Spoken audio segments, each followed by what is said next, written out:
ये मुख्यमंत्री की अचानक से ये ताबड़तोड़ रैलियों का कारण क्या है? क्या चुनाव पास है? देखिए, एक कंफ्यूजन है कि विधानसभा चुनाव 2026 लिखा जाए कि विधानसभा चुनाव 2027 लिखा जाए। वाह।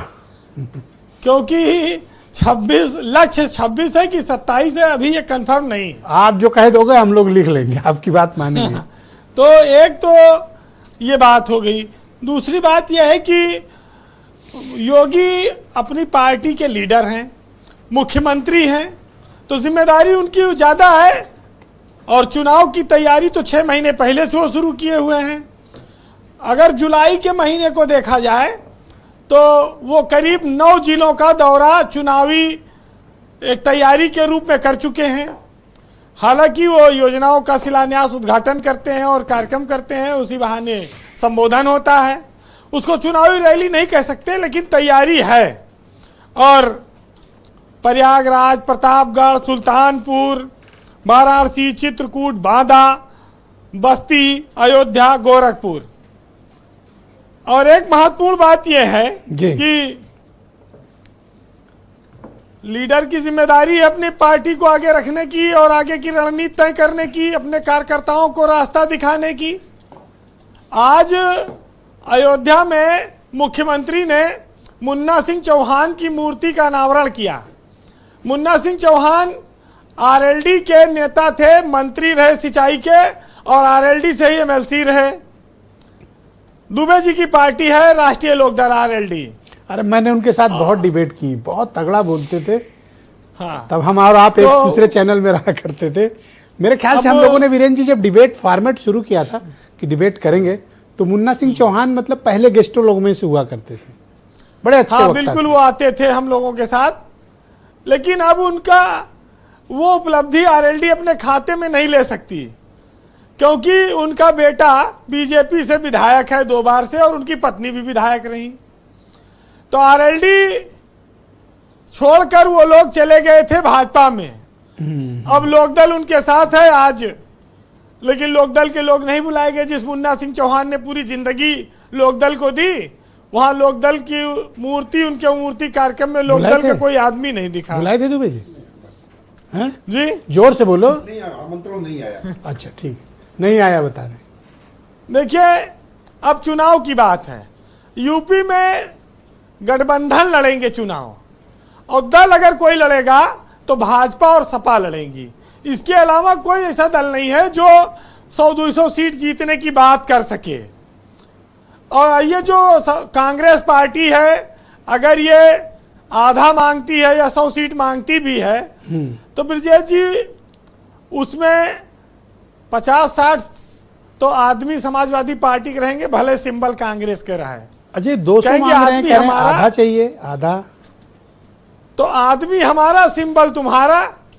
तो आधा में भी अगर बात बनी तो नहीं, ये ठीक लेकिन नहीं ऐसा है। होगा नहीं। ये अनुभव राजभर जी झेल चुके हैं।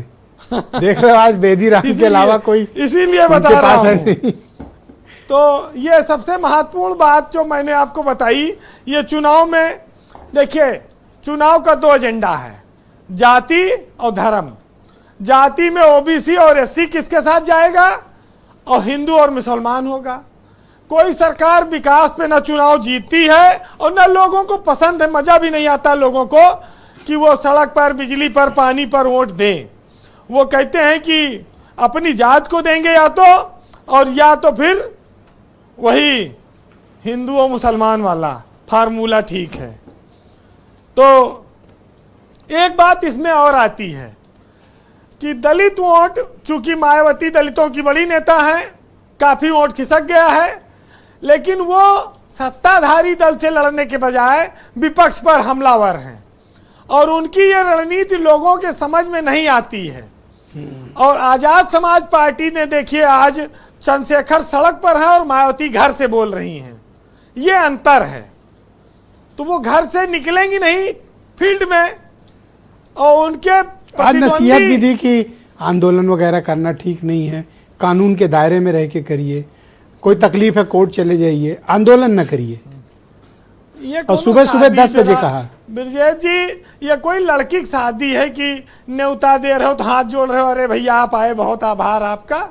अरे राजनीति है, यहाँ आपको निकलना पड़ेगा, लड़ना पड़ेगा, और जिसने जिसने संघर्ष किया है उसको मिला है। तो ये उनके कैडर को भले देखिए, उनको एक विकल्प चंद्रशेखर आजाद के रूप में दिख रहा है। अभी कितने लोग शामिल हो रहे हैं उनकी पार्टी में, कई नेता जा रहे हैं जी। ये बात जरूर है कि वो ये आरोप लगा सकती हैं वो किसी के बैकडोर से कोई उनको लाया है या वो किसी के हाथ में खेल रहे हैं, वो तो सामान्य बात है। लेकिन मायावती का दलित मामलों पर चुप्पी साधना उनके लिए नुकसानदायक रहा है और ये समस्या हमेशा रहेगी। जी वीरेंद्र जी, कंक्लूड करें प्लीज। देखिए, योगी की सरकार में जब जब चुनाव का बात आती है तब तक अपराधियों का, खासतौर से मुख्तार और अतीक जैसे अपराधियों के सफाई की बात भी आती है। ये उसको अपना सबसे बड़ा उपलब्धि मानते हैं।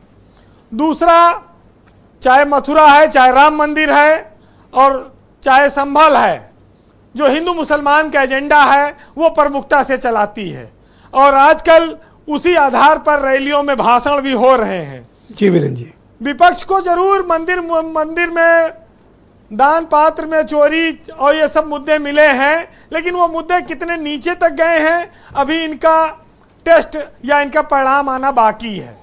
तो इस पर अभी बहुत कुछ नहीं कहा जा सकता है।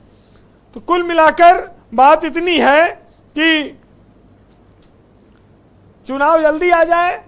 गर्मी में देखिए चुनाव होगा तो कार्यकर्ता कहता है कि गर्मी बहुत लग रही है, दारू और बियर भी पिलाओ, और जाड़म चुनाव होगा तो सस्ते में काम चल जाएगा खिला पिला के।